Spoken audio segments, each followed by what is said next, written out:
Bismillah. Assalamualaikum warahmatullahi wabarakatuh. Alhamdulillahirabbil alamin. Asyhadu alla ilaha illallah wa asyhadu anna Muhammadan abduhu wa rasuluh. Allahumma sholli ala sayyidina Muhammad wa ala ali sayyidina Muhammad. Subhanaka la ilma lana illa ma 'allamtana innaka antal alimul hakim. Rabbi shrah li sadri wa yassir li amri wahlul 'uqdatam min lisani yafqahu qawli, amma ba'd.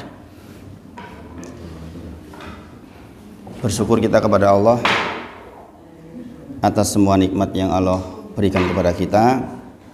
Kita sungguh-sungguh berdoa kepada Allah, kita diberikan taufik agar seluruh nikmat yang Allah berikan kepada kita betul-betul menjadi wasilah agar kita semakin bertakwa kepada Allah, semakin taat kepada Allah, dan mudah-mudahan kita mendapatkan amal yang baik yang diterima oleh Allah Subhanahu wa taala sehingga kita bisa membawanya pulang ke alam berikutnya, yang dengan itu mudah-mudahan Allah ampuni kita dan kemudian Allah berikan rahmat kepada kita dan memasukkan kita ke surganya di akhirat kelak.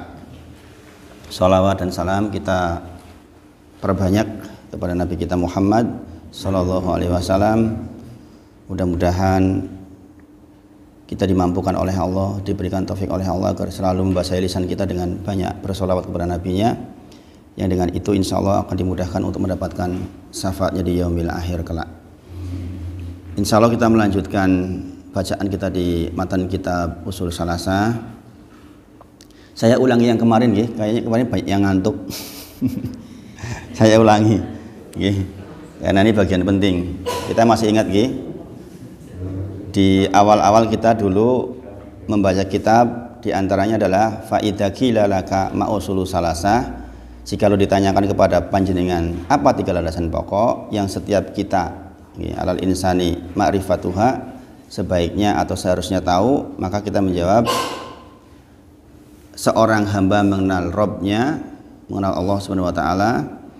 Seorang hamba mengenal agamanya dengan dalil-dalilnya, dan seorang hamba mengenal Nabi Muhammad sallallahu alaihi wasallam. Nah, ini kita di bagian ketiga sudah sampai kepada bagian usul yang ketiga, yaitu mengenal Nabi Muhammad sallallahu alaihi wasallam. Di halaman 43 lagi, jadi di tengah-tengah itu disebutkan akhadha ala hada asrosinin. Rasulullah berada di Madinah itu berjuang selama 10 tahun. Wa ba'daha tuwfiya, kemudian Rasulullah diwafatkan. Di bagian tengah wa dinuhu baqi, adapun agamanya akan terus ada sampai hari kiamat, kekal sampai hari kiamat. Sekali lagi saya ulang bagian penting ini, wa hadza dinuhu la khairu illa dalla ummata alaihi. Demikianlah agama kita, agama Islam, agamanya Nabi Muhammad sallallahu alaihi wasallam. Tidak ada kebaikan kecuali pasti sudah disampaikan. Tidak ada kebaikan kecuali pasti sudah disampaikan. La khairu illa dalla ummata alaihi. La tidak khairu kebaikan illa kecuali dalla diberitahukan ummata umatnya alaihi, atas kebaikan itu pasti sudah disampaikan. Berarti tugas kita mempelajarinya. Maka obat itu akan bermanfaat bagi yang tahu. Kalau yang tidak tahu ya tidak ada manfaatnya. Berarti pengetahuan yang Rasul sampaikan pun akan bermanfaat bagi kita yang mengetahui. Yang tidak mengetahui otomatis tidak tahu. Maka di antara yang disebut oleh Rasulullah, penyakit yang paling parah itu kebodohan, kejahilan. Obatnya adalah soalan. Obatnya adalah bertanya kepada orang yang lebih tahu. Wala sarra, dan tidaklah ada keburukan illa kecuali hadaroha minhu. Di bait yang kedua, kecuali pasti Rasulullah sudah ingatkan. Wal khairul ladzi dallaha alaihi, adapun kebaikan yang Rasulullah maksud yang disampaikan adalah at-tauhid, adalah tauhid, yaitu ifradullah, mengesahkan Allah di dalam semua perbuatan kita. Kita memastikan bahwa kita ngaji seperti ini karena Allah, kita duduk seperti ini karena Allah, kita melaksanakan sholat karena Allah, kita berniaga karena Allah, berkunjung ke rumah orang tua karena Allah, berkunjung ke rumah saudara karena Allah, menjalin silaturahmi karena Allah. Itu mentauhidkan Allah. Wa jami'u ma yuhibbullahu wa yardo, dan segala sesuatu yang Allah cinta dan Allah ridho. Jadi kebaikan di dalam agama ini yang dimaksud adalah yang paling agung tauhid, dan segala sesuatu yang Allah cinta dan Allah ridho. Maka kemudian definisi ibadah itu adalah ismun jami'un ma yuhibbullahu wa yardo, adalah segala sesuatu yang Allah cinta dan Allah ridho, dohir maupun batin, maupun yang lahir maupun yang batin, baik yang lahir maupun yang batin. Kemudian wasyarrul ladzi, adapun keburukan yang hadaroha, yang Rasulullah peringatkan, minhu atasnya, asyirku. Jadi yang dilarang, yang paling agung, yang paling besar, yang paling membahayakan adalah syirik, sebagaimana kita pelajari sebelumnya. Dan wajami'u ma yakrahuhullahu wa ya'ba, dan segala sesuatu yang Allah benci dan Allah tidak suka. Jadi ini menjadi bait yang sangat penting buat kita. Kita selalu mengukur aktivitas kita, Allah cinta atau ridho atau tidak, Allah marah, tidak suka atau tidak. Jadi mari kita yang belajar tauhid ini selalu mengukur ini. Di parameternya ucapan kita, pandangan kita, pendengaran kita, perbuatan kita diukur, dikontrol. Ini alat kontrol yang paling baik, yaitu Allah cinta atau enggak tahu dengan perbuatan ini. Waalaikumsalam warahmatullahi wabarakatuh. Monggo Pak. Jadi selalu ini patokannya nggih. Jadi tolong di bagian bait ini itu penting. Kenapa sampai saya ulang? Di samping karena pada ngantuk kemarin juga karena ini bagian yang sangat penting nggih. Saya ulang-ulang nggih. Ini menjadi parameter nggih, parameter perbuatan kita, parameter amal kita nggih. Selalu diukur dengan apa? Allah cinta, ridho atau tidak? Allah murka atau tidak dengan perbuatan kita itu? Jadi ini juga sekaligus memberikan panduan buat kita agar tidak ada ruang untuk selain Allah. Nggak ada riya, nggak ingin pujian makhluk, nggak ingin karena dihargai oleh orang lain. Bukan karena dia baik, saya baik, berbalas baik. Itu memang disyariatkan, tetapi tujuan hati kita bukan itu. Bukan kita silaturahmi karena dia silaturahmi kita, bukan kita memberi dia karena dia memberi kita, bukan. Jadi semua benar-benar karena Allah. Adalah membalas kebaikan orang adalah sebuah kebaikan, ya. Tetapi ingatlah, tujuan utamanya adalah tetap karena mentauhidkan Allah, beribadah kepada Allah. Allah cinta dan ridho atau tidak. Kemudian di bagian akhir, ba'asahullahu, adapun Rasulullah diutus oleh Allah ila nasi kafah, kepada seluruh manusia, keseluruhan, bahkan dari kalangan jin. Waftaradallahu ta'atuhu ala jami'at thaqalain. Allah wajibkan untuk menaatinya ala, kepada, atas jami'at thaqalain, dari dua golongan makhluk. Thaqalain itu dari dua golongan makhluk, yaitu al-jinu wal ins, yaitu dari golongan jin dan manusia. Jadi kita tahu Nabi Muhammad SAW yang sedang kita kenali ini adalah Rasul yang diutus kepada golongan jin dan manusia. Ini penting dipahami karena dua makhluk inilah yang mukallaf, yang diberi beban syariat. Beda dengan hewan, beda dengan tumbuhan. Kita inilah yang dibebani syariat oleh Allah Subhanahu wa ta'ala. Sebagaimana metode kita belajar, selalu menghadirkan dalil, berharap mudah-mudahan kita menjadi tentram hatinya. Ini pun dihadirkan dalil, yaitu wad dalilu qaulu ta'ala. Adapun dalilnya adalah kul, katakan wahai Muhammad, ya ayyuhan nas, wahai sekalian manusia, inni, sesungguhnya aku Rasulullah, utusan Allah, ilaikum jami'an, untuk kalian semuanya. Surah Al-A'raf ayat ke-158. Wa akmalallahu bihiddin. Dengan demikian, dengan diutusnya Rasulullah Muhammad SAW, maka sudah sempurna agama ini. Karena Nabi Muhammad adalah khotimul anbiya. Beliau adalah nabi penutup. Agama di dunia ini ya cuma satu sebenarnya, Muslim, agama Islam. Nggak ada agama lain sebenarnya. Dengan definisi, Muslim adalah orang-orang yang menyerahkan diri kepada Allah. Di zaman Nabi Isa, maka syariatnya ikut Nabi Isa, tetapi tetap menyembah kepada Allah, menyerahkan kepada Allah. Muslim adalah orang yang menyerahkan dirinya kepada Allah, berserah diri kepada Allah. Di zaman Nabi Musa, menyerahkan diri kepada Allah dengan syariatnya Musa alaihissalam. Dan Nabi Muhammad SAW adalah khotimul anbiya, penutup para nabi, yang syariatnya sudah sempurna, dikatakan akmalallahu bihiddin. Maka agama ini telah sempurna. Konsekuensi atas nabi terakhir berarti sudah sempurna. Tidak mungkin ada perbaikan lagi. Tinggal PR kita mempelajarinya dengan sedikit demi sedikit di sisa waktu umur kita. Nggak akan selesai saya yakin sampai meninggal. Tapi ya kita minimal sudah punya hujah di sisi Allah. Ya Allah, saya dulu setiap Jumat pagi sudah ngaji. Mudah-mudahan dengan itu Allah terima seluruh amal kita. Sekali lagi, metodenya adalah dengan menghadirkan dalil bahwa kesempurnaan agama ini telah terjadi, yaitu wad dalilu qaulu ta'ala. Adapun dalilnya adalah Allah berfirman di halaman 42 surah Al-Maidah ayat ketiga, ayat yang sangat terkenal.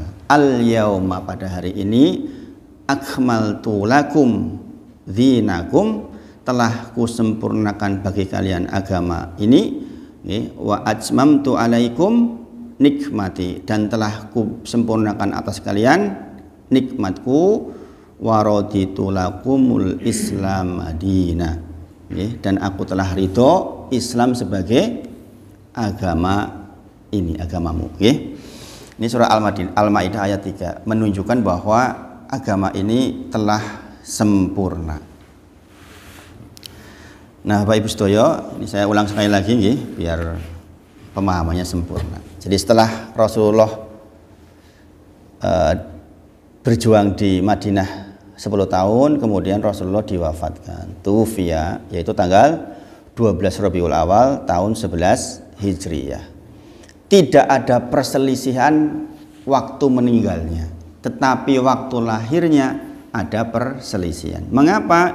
Karena waktu meninggal, waktu wafat Rasulullah sudah jadi nabi terkenal, mungkin ranohi nyatet, karena sudah orang hebat.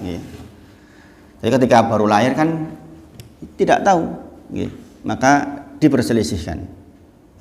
Maka memperingati hari lahirnya nabi itu agak sedikit diperselisihkan waktunya, sebagaimana kita bicarakan sebelumnya. Adapun meninggalnya, wafatnya beliau tanggal 12 Rabiul Awal tahun 11 Hijriah. Kemudian sangat banyak dalil yang menunjukkan bahwa Rasulullah itu diutus untuk seluruh tsaqalain, jami'at tsaqalain, jin dan manusia. Di antaranya adalah surah Al-A'raf ayat ke-158 yang barusan kita bacakan. Qul, katakan, ya ayuhan nas, wahai sekalian manusia, inni Rasulullah ilaikum jami'an. Sesungguhnya aku adalah utusan Allah, diutus untuk kalian seluruhnya. Juga firman Allah di dalam surah Al-Anbiya ayat ke-107.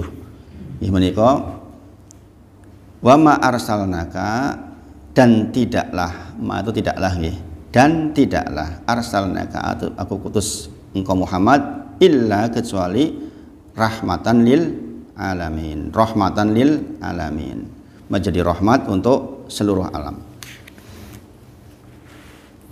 Juga Nabi Muhammad SAW bersabda, ini keterangan tambahannya di syarahnya, di kitab syarahnya, wa kana nabiyyu yub'atsu ila qaumi khassah. Adapun nabi-nabi sebelumku diutus kepada kaumnya masing-masing secara khusus. Nabi Musa ke Bani Israel, Nabi Isa ke Bani Israel, masing-masing. Tetapi kemudian Rasulullah menyebutkan wa bu'istu ila nasi ammah, sedangkan aku diutus untuk manusia secara umum, bahkan dari kalangan jin. Rasulullah juga diutus kepada kaum jin. Allah berfirman di dalam surah Al-Ahqaf ayat ke-29-30, sebagaimana sudah saya bacakan minggu lalu, saya ulang ya. Wa'id, dan ingatlah, sorofna ilaika, aku hadirkan, aku hadapkan kepada engkau Muhammad ya, nafaro minal jin, sekumpulan dari golongan jin, yastami'unal Qur'an, yang kemudian mereka mendengarkan bacaan Al-Quran. Falamma hadorohu, ketika mereka hadir di hadapanmu Muhammad, qalu, mereka berkata, ansitu, diam dan dengarlah, dengarkanlah.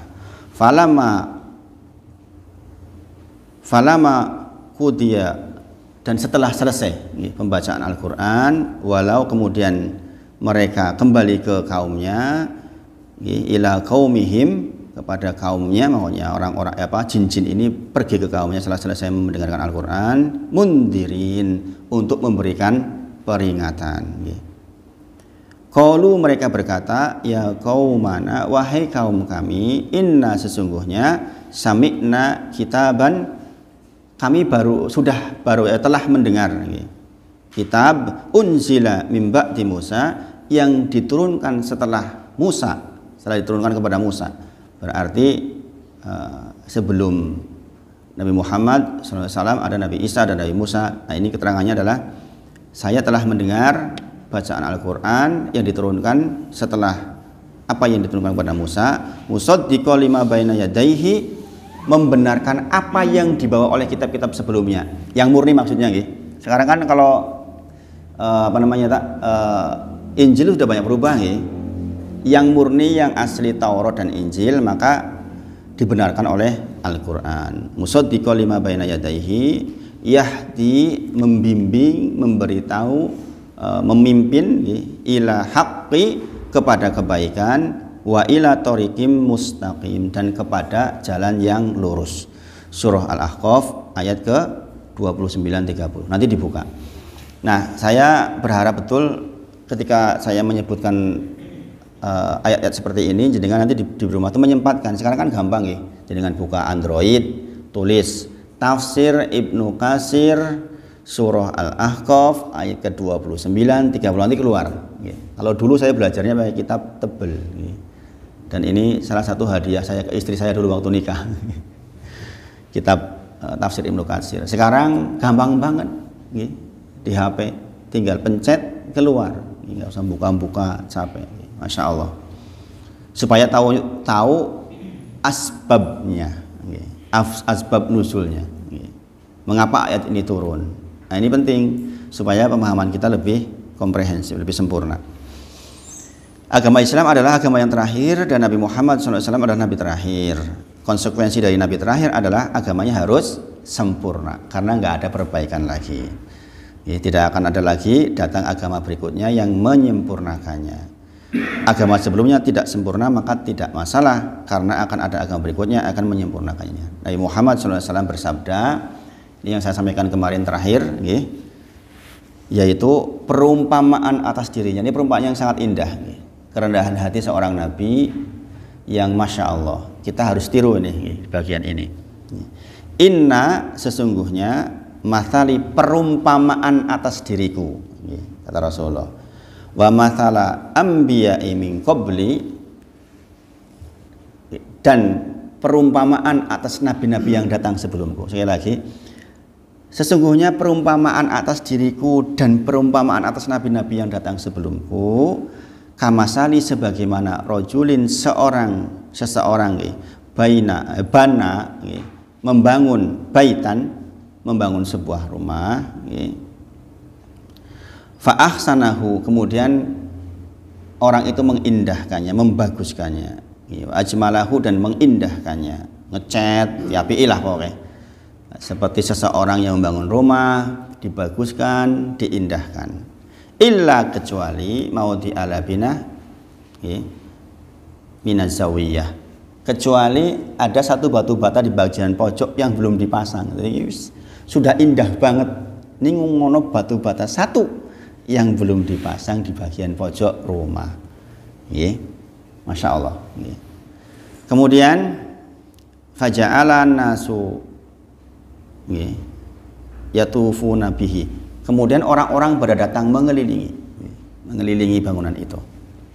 Mereka terkagum-kagum dengan bangunan itu sambil berkata, halla wudi'at hadih illa bina. Coba kalau batu bata yang di ujung itu dipasang ya, kan jadi lebih sempurna, lebih bagus. Mereka mengande-ande.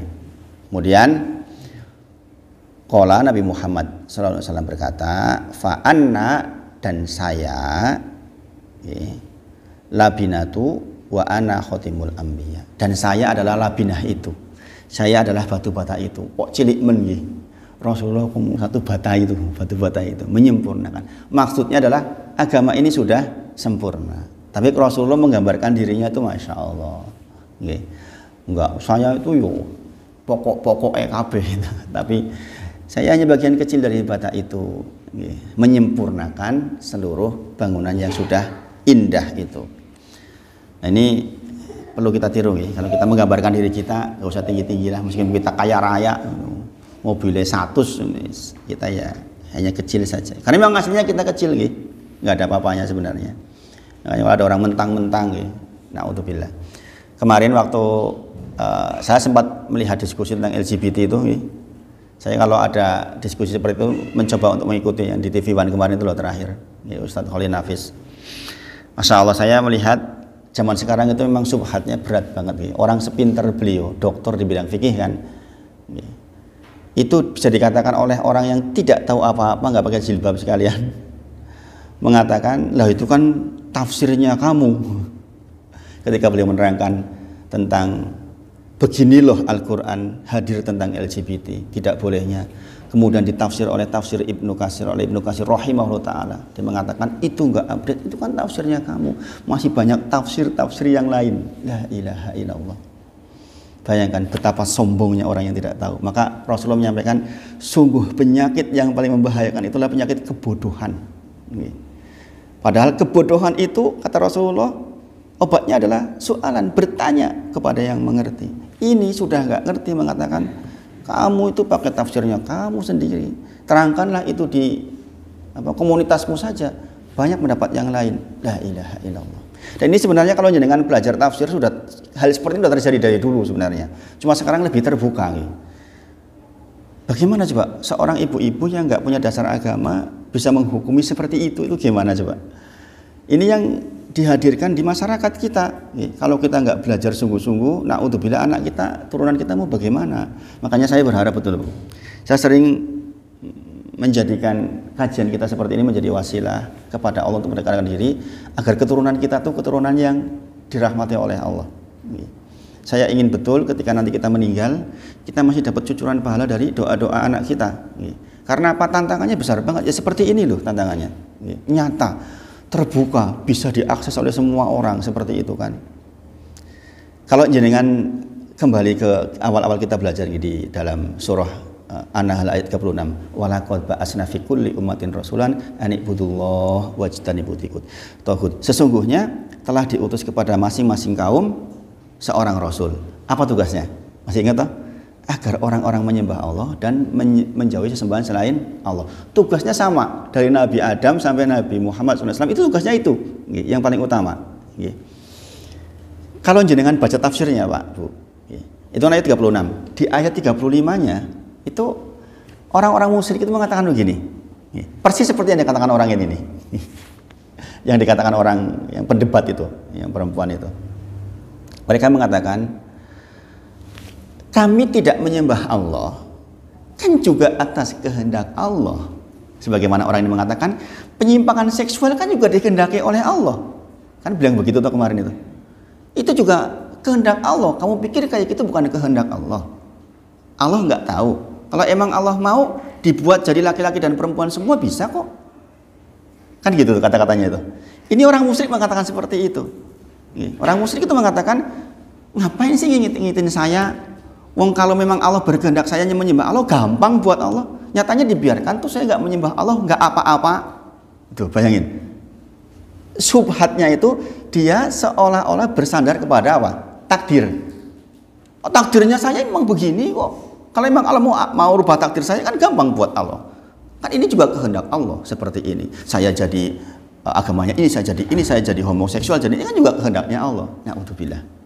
Maka Allah bantah di ayat berikutnya, yaitu walaqad ba'asna fi kulli ummatin rasulan ani'budullah wajtanibut taghut. Enggak begitu kata Allah, persangkaan kalian itu keliru. Aku tuh udah kirim kepada kalian utusan seorang rasul yang mengingatkan kalian agar menyembah kepada Allah saja, agar jangan jadi homoseksual. Sudah diingatkan, jadi itu pilihan, bukan kemudian menyerahkan kepada takdir. Nah ini kan keliru besar. Ini pemikiran-pemikiran seperti ini kalau kita nggak belajar itu bahaya banget Pak Bu. Maka ke anak-anak kita harus tanamkan betul keturunan kita, bahwa di dunia ini kita dikasih pilihan. Karena bentuk dikasih pilihan apa? Nyatanya Allah kirim Rasul.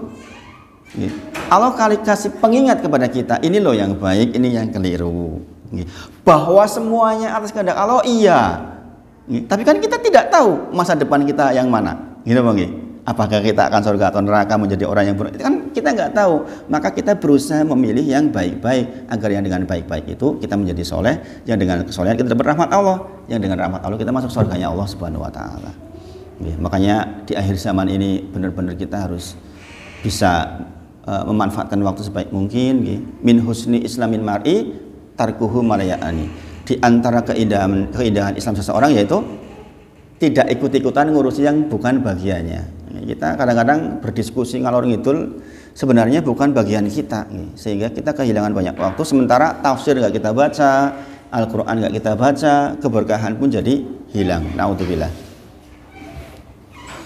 Jadi begitu Rasulullah menggambarkan dirinya, Masya Allah. Nah, penggambaran ini punya faedah yang sangat besar buat kita. Bagi yang sungguh-sungguh memperhatikan, maka apa yang Rasulullah gambarkan tentang dirinya ini bermanfaat sekali buat kita. Jadi dengan diutusnya Nabi Muhammad SAW, maka sempurnalah agama ini dan tidak lagi memerlukan kepada Nabi baru untuk menyempurnakan agama ini. Nah, tentang penggambaran Rasulullah tadi itu kan berarti agama itu udah sempurna, ibarat sebuah bangunan udah bagus banget, udah nggak perlu tambahan apa-apa lagi. Maka ini sekaligus menjadi hujah kalau ada orang zaman sekarang mengatakan, oh Islam itu kan cocok untuk 1400 tahun yang lalu, tidak untuk sekarang. Maka kita berijtihad dengan hukum-hukum baru yang cocok dengan sekarang, itu pasti keliru. Karena ayat ini mengatakan, gambaran ini juga mengatakan bahwa agama ini sudah sempurna, tinggal kita menggali, mempelajarinya. Itu masalah besar. Maka kalau nabi baru saja nggak dibutuhkan, apalagi cuma wali, apalagi cuma profesor yang sok-sokan banget sekarang. Banyak profesor sok-sokan tuh sekarang. Bayangkan statement terakhir, seorang profesor di Jogja loh mengatakan YouTube sekarang banyak dibanjiri oleh konten-konten agama. Agama sudah jadi candu. Lo bayangin, kok hebat men kayak gitu. Nabi setelahnya saja Rasulullah yang udah nggak dibutuhkan, apalagi cuma profesor yang ngomong seperti itu. Kasarnya kalau kita yang belajar, Nabi baru aja nggak butuh, apalagi cuma ente, gitu kan? Kalau kita mau kasar sedikit, apalagi cuma lo nggak butuh. Nah, ini penting banget ini, karena agama ini sudah sempurna, bangunannya sangat indah. Agama ini sudah sangat sempurna, total sempurna, dan Allah telah ridho atasnya. Maka tugas kita hanya tinggal mengikuti saja, mempelajari. Maka setiap hari sempatkan walaupun mungkin hanya 1-2 ayat dibaca beserta tafsirnya. Dibaca beserta tafsirnya. Yang dengan itu mudah-mudahan kita benar-benar mengetahui tentang keindahan Islam. Maka nanti mudah-mudahan kita juga sampai waktunya untuk belajar tentang kitab tentang Fadha'il Islam, tentang keutamaan Islam dibandingkan agama-agama lain. Yang dengan itu mudah-mudahan kita semakin cinta kepada agama ini. Suruk insya Allah jam 5.45 kalau nggak keliru. Kita teruskan dulu.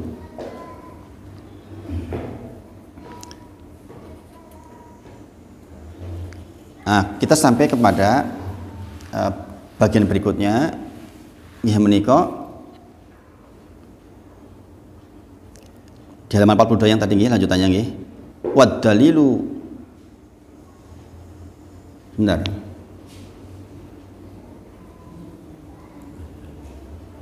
Oh nggih, sampai ke bagian tengah ini. Wad dalilu ala mautihi, adapun dalil tentang meninggalnya Rasulullah Muhammad sallallahu alaihi wasallam, nggih. Qaulu ta'ala, Allah berfirman, nggih. Innaka mayyitun wa innahum mayyitun, nggih. Sesungguhnya engkau akan mati dan sesungguhnya mereka juga akan mati, nggih. Tsumma innakum yaumal qiyamati inda rabbikum tahtasimun. Kemudian benar-benar kalian pada hari kiamat akan berbantah-bantahan di sisi Tuhanmu. Dia berbantah-bantahan maksudnya itu bener aku toh gitu. Jebule kowe salah toh ndek ben gitu. Intinya gitu nggih. Nggih.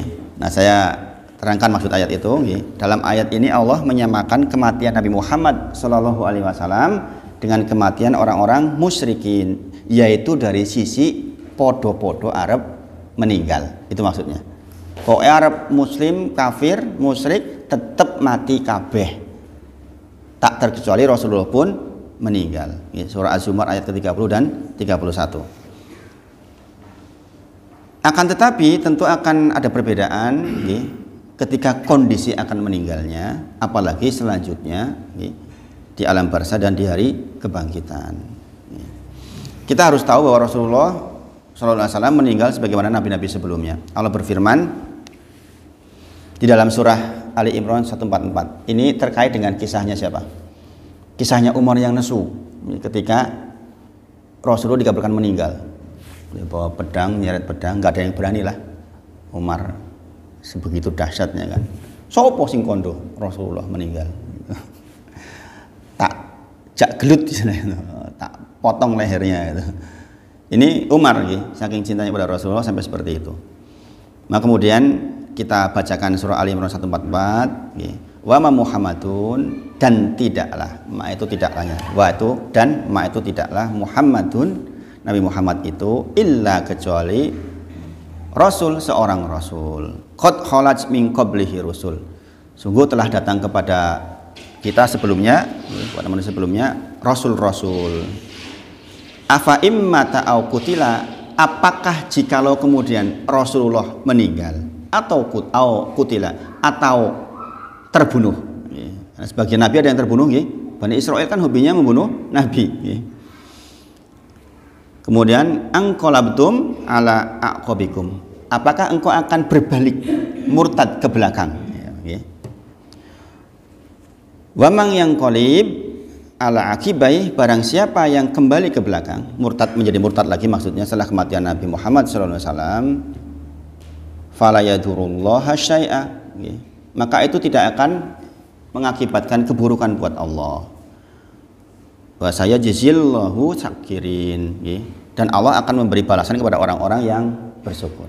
Nah, sekali lagi ayat ini terkait dengan kisahnya Umar bin ayat ini sebab nusulnya bukan karena itu, tetapi ketika Rasulullah meninggal, kemudian Abu Bakar As-Siddiq radhiyallahu anhu mengingatkan Umar. Karena apa? Karena Umar tidak terima. Dia mengatakan bahwa Rasulullah hanya pergi sebentar dan akan kembali.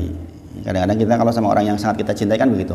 Nek jenengan bapaknya meninggal, ibunya meninggal kan rasa-rasanya kaya urung percaya gitu kan.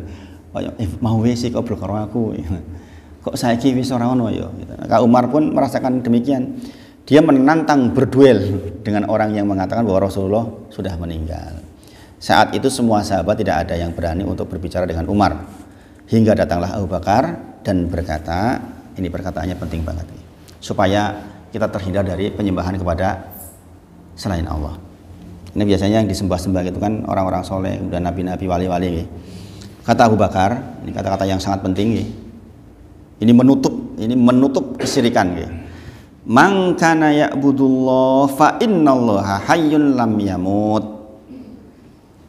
Siapapun yang menyembah Allah, sungguh Allah hidup dan tidak mati. Wa man kana ya'budu Muhammadan, Dan barang siapa yang menyembah Nabi Muhammad SAW, fa inna Muhammadan qad mata, maka sesungguhnya Nabi Muhammad telah meninggal. Ini pernyataan yang jelas banget ya. Berarti orang meninggal ki ya wis ora iso dimintai, adanya didoakan. Makanya ziarah kubur itu harus hati-hati.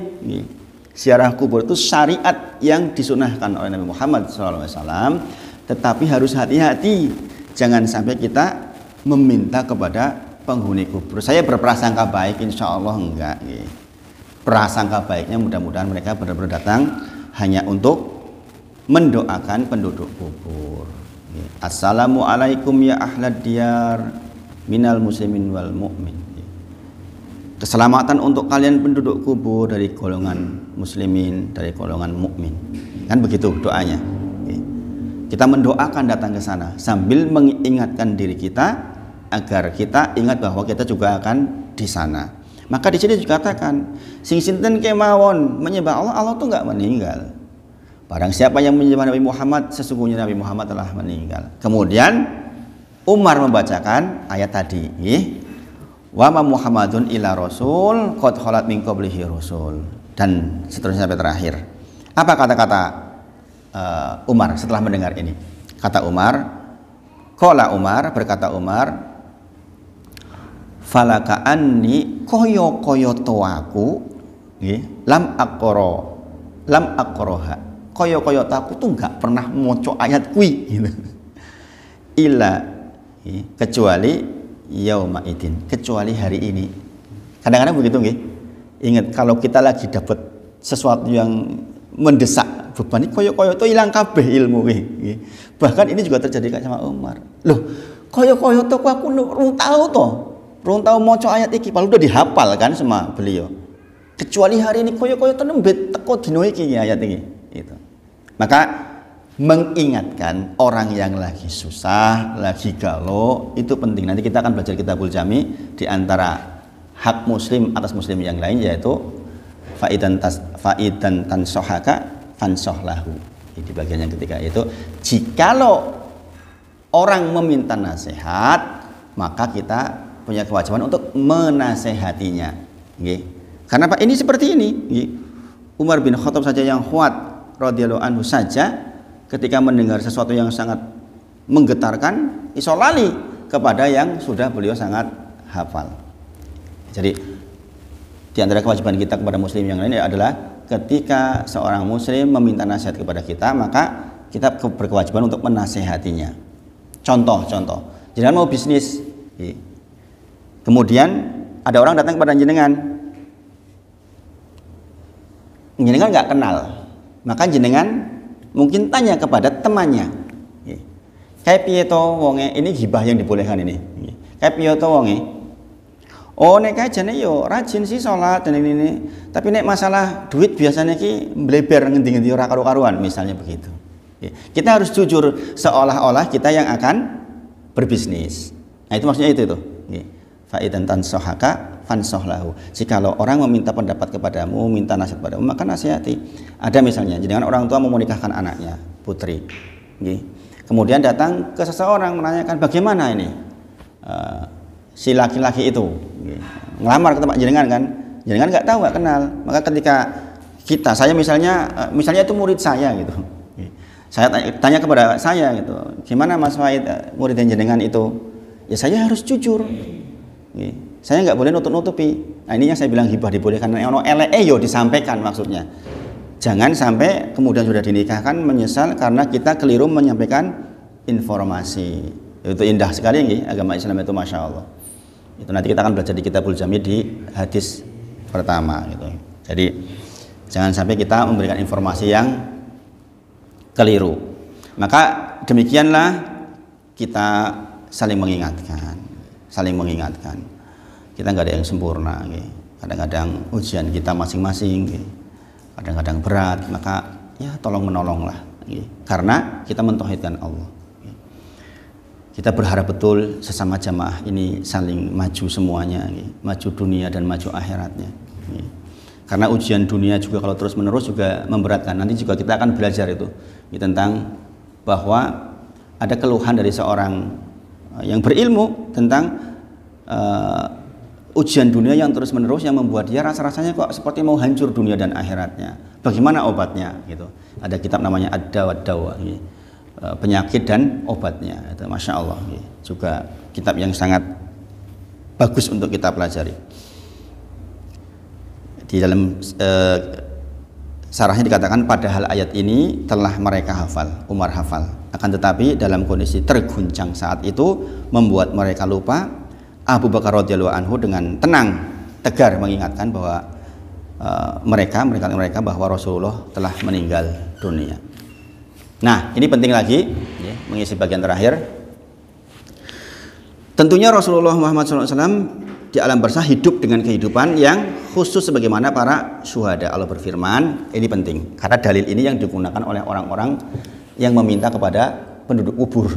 Ya, salah pengertian. Ini ayat ini, Pak. Oke. Dua ayat ini. Yang pertama surah Al-Baqarah ayat 154. Oke. Yang sering saya baca. Wala taqulu liman yuqtalu fi sabilillahi amwat bal ahya'u walakin la tash'urun. Sering tak dengar saya baca ayat itu?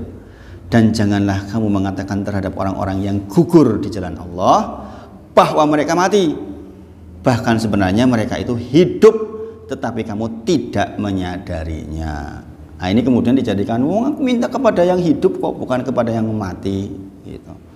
Ini kan salah pengertian. Mereka tuh hidup di alam barzakh, iya, tapi dengan kehidupan mereka. Berlakulah hukum terkait dengan orang yang sudah meninggal. Gitu. Suhada selain Rasulullah, suhada punya istri masih muda, dia meninggal, boleh nggak istrinya dinikahi? Boleh, boleh. Kalau istrinya Rasulullah kan tidak boleh, ummul mukminin. Tapi berlaku warisannya dibagi nggak kalau meninggal? Suhada, ya tetap dibagi. Artinya Pak, mereka sudah nggak hidup di dunia. Jangan kemudian karena ayat ini, ya saya minta kepada suhada, mereka kan hidup. Jadi saya minta-minta kepada mereka, mereka masih hidup kok. Bahkan kemudian biasanya mereka menghadirkan surah Al-Imran 169. Bunyinya Allah berfirman, wala dan janganlah kamu tahsabannalladzi, mengira bahwa orang-orang alladzina, orang-orang yang qutila fisabilillah, meninggal di jalan Allah, amwata, mereka itu mati, bal akan tetapi ahyaun, mereka itu hidup di inda rabbihim, di sisi Rabbnya, yurzakun, mendapatkan rezeki. Nah, ini kata-kata mereka, loh mereka dapat rezeki loh di sana, dihidupkan di sana, dapat rezeki dari Allah. Kamu aja nggak tahu, maka saya boleh loh minta kepada mereka. Nah, ini kan kekeliruan. Sekali lagi, surah Ali Imran ayat 169 sering dijadikan sebagai dalil bahwa orang yang meminta-minta kepada penduduk kubur. Sekali lagi, akan tetapi kehidupan mereka di alam barzakh tidak seperti kehidupan kita di muka bumi. Oleh karenanya hukum-hukum yang berkaitan dengan kematian berlaku juga kepada mereka. Sebagaimana saya sampaikan tadi. Nah, ini yang kita pelajari pagi ini. Mudah-mudahan bermanfaat dan mudah-mudahan bisa kita amalkan. Allah mudahkan kita untuk mengamalkan. Ini jeda antara subuh dan suruknya agak panjang ya. Jadi ceramahnya agak panjang. Nanti akan datang suatu masa di mana jedanya pendek banget. Mudah-mudahan bermanfaat. Kita lanjutkan minggu depan insya Allah. Kita tutup dengan kafaratul majlis. Subhanakallahumma wa bihamdika asyhadu alla ilaha illa anta astaghfiruka wa atubu ilaik. Wa akhiru da'wana alhamdulillahirabbil alamin. Assalamualaikum warahmatullahi wabarakatuh.